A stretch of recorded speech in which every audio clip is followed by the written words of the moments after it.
When speaking of types, Gurdjieff once said, "Have you noticed what a tremendous part type plays in the relationship between man and woman?" "I have noticed," I said, "that throughout his whole life, every man comes into contact with women of a definite type, and every woman comes into contact with men of a definite type, as though the type of woman for every man had been predetermined and the type of man predetermined for every woman." "There is a good deal of truth in that," said Gurdjieff. "But in that form it is, of course, much too general. Actually, you did not see types of men and women, but types of events. What I speak of refers to the real type, that is to say, to essence.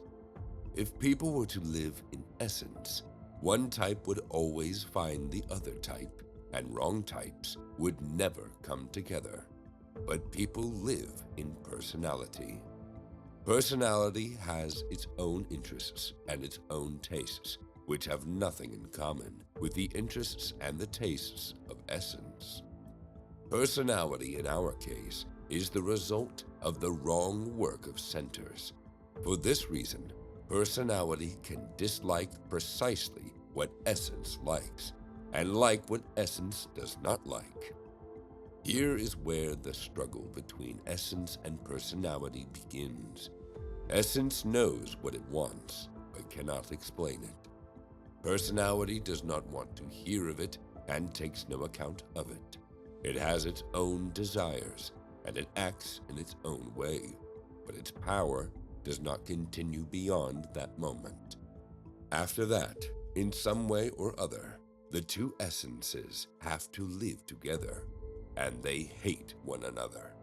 No sort of acting can help here. In one way or another, essence or type gains the upper hand and decides. In this case, nothing can be done by reason or by calculation.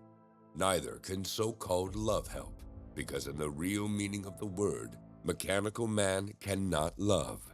With him, it loves, or it does not love.